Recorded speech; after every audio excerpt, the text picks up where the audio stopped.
कैसे हो आप लोग? ठीक हो? उम्मीद रखता हूँ आप लोग ठीक होंगे, फिट होंगे।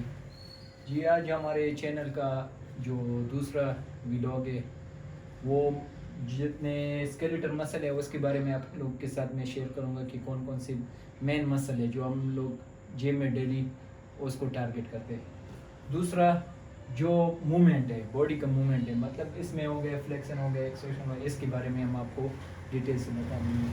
और तीसरा जो जॉइंट्स है, मेन चीज़ आपको जब वेट अप लिफ्ट करते हो तो उसमें आपको जॉइंट जो है ना वो बोने इन्वॉल्व होते हैं। तो सबसे पहले हम स्केलेटल मसल को हम डिस्कस करेंगे। स्केलेटल मसल जो है 15 है टोटल, जो मेन मसल है, लेकिन मसल तो बहुत ज़्यादा है। फिर इंटीरियर और एक्सटीरियर और तो वो बहुत ज़्यादा होते हैं, लेकिन जो मेन है वो 15 है। उसमें पहले जो फ्रंट साइड पे जितने मसल आते हैं जैसे चेस्ट हो गया, शोल्डर है, उसके नाम है आपको। पहले पे है चेस्ट, ये बहुत बड़ा मसल है। फिर दूसरे नंबर पे है deltoid, deltoid muscle shoulder muscle को बोलते हैं। तीसरे नंबर पे है बाइसेप। चौथे नंबर पे ओब्ल्यूक्स। फिफ्थ नंबर पे एप्स हो गया। फिर अडक्टर हो गया। फिर क्वाड्रिसेप्स हो गए। फिर सैंग हो गया। तो उसके बाद आपको बैक मसल में जैसे बैक साइड पे जो बॉडी का वो है स्ट्रक्चर है, उसमें ट्रेबियस मसल जो है जिसको हम ट्रैप मसल बोलते हैं, कॉलर बोलते हैं। फिर दूसरे नंबर पर इंफ्रोशन मसल हो गया जो शोल्डर के इस साइड से शुरू होता है, वो मसल हो गया। तीसरा ट्राइसेप है, ये भी बैक साइड पे बॉडी पे वो होता है। फिर लेट्स हो गया, लेट्स के बाद जो है ग्लूट्स हो गए, हैमस्ट्रिंग हो गए, हैमस्ट्रिंग जो और लेग्स का जो वर्कआउट है उसमें भी लोग लगाते हैं। कॉल्स हो गए, काफ मसल को कहते हैं। फिर इस तरह जो एनाटॉमिकल मूवमेंट जो आप जब एक्सरसाइज करते तो उसमें एक मूवमेंट होते हैं, जैसे कि फ्लेक्शन। फ्लेक्शन जो है bending a joint to decrease the angle between the two bones or two body parts. Flexion जैसे कि हम वो मूवमेंट करते हैं, जैसे कि हम वेट ऊपर करते फिर नीचे आते, ये फ्लेक्शन हो गया है।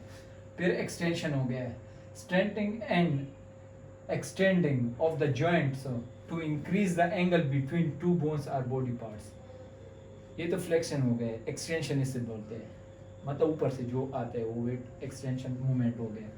फिर इसमें एक होता है एबडक्शन। एबडक्शन जो होता है वो मूवमेंट जैसे कि आप हाथ को ऐसे करते हैं, एबडक्शन हो गया। और फिर जो चौथी नंबर है एडक्शन। एडक्शन मतलब ऊपर से नीचे आते हैं, जैसे कि आप क्रॉस केबल लगाते हो, शोल्डर वाला वर्कआउट लगाते हो, जो बाहर से अंडर की तरफ आते हैं। फिर हो गए सर्कोडेक्शन। सर्कोडेक्शन वो बोलते हैं जैसे कि आप वो पेट का वर्जिश लगाते हो, जिसमें आपका बॉडी फुल मूव होती है। फिर उसके बाद होता है रोटेशन। रोटेशन जैसे आप गर्दन को रोटेट करते हो, जॉइंट को रोटेट करते हो, जो शोल्डर के वो जॉइंट है वो रोटेट, मतलब जिसमें रोटेशन आप बॉडी होते हैं उसको रोटेशन मूवमेंट बोलते हैं, moving the body parts around the axis. फिर टाइप ऑफ सिनोवियल जॉइंट्स होते हैं, जितने 6 मेन जॉइंट है जो बहुत ज़्यादा इन्वॉल्व होते हैं एक्सरसाइज के दौरान। उसमें पहले है प्लेनर। प्लेनर वो है कार्पल बोन्स,